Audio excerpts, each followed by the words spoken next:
Welcome to the Rim Break Rodeo. We hope this video helps. You start by cutting power and ensuring the oven is cold, safety first. Once done, open the door and rest it on a towel to avoid scratches. You'll find hinge levers or screws near the bottom corners. Use a screwdriver to expose or release them. Make sure to wear gloves to protect your hands and keep a small container for screws. Work on one side at a time so the door doesn't shift. This initial step sets you up for a controlled removal. You now focus on the hinge mechanism itself. Flip both hinge locks up or remove the retaining screws so the hinges can slide.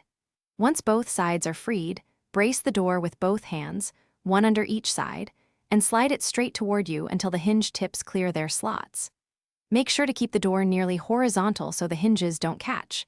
If the door feels heavy or awkward, ask someone to steady the far side while you lift. This prevents dropping or bending hinges. With the door off, lay it face up on a towel and inspect hinge ends, screws, and glass seals for wear or bends.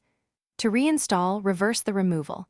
Align hinge tips with slots, slide the door in while keeping it level, then flip locks or tighten screws. Make sure the hinge angle matches the oven frame so it seats smoothly. If it won't engage, stop and check for bent pins, debris in the slot, or misaligned hinges. Forcing it risks damage. Adjust and try again. Thanks for watching. Consider subscribing if we helped you.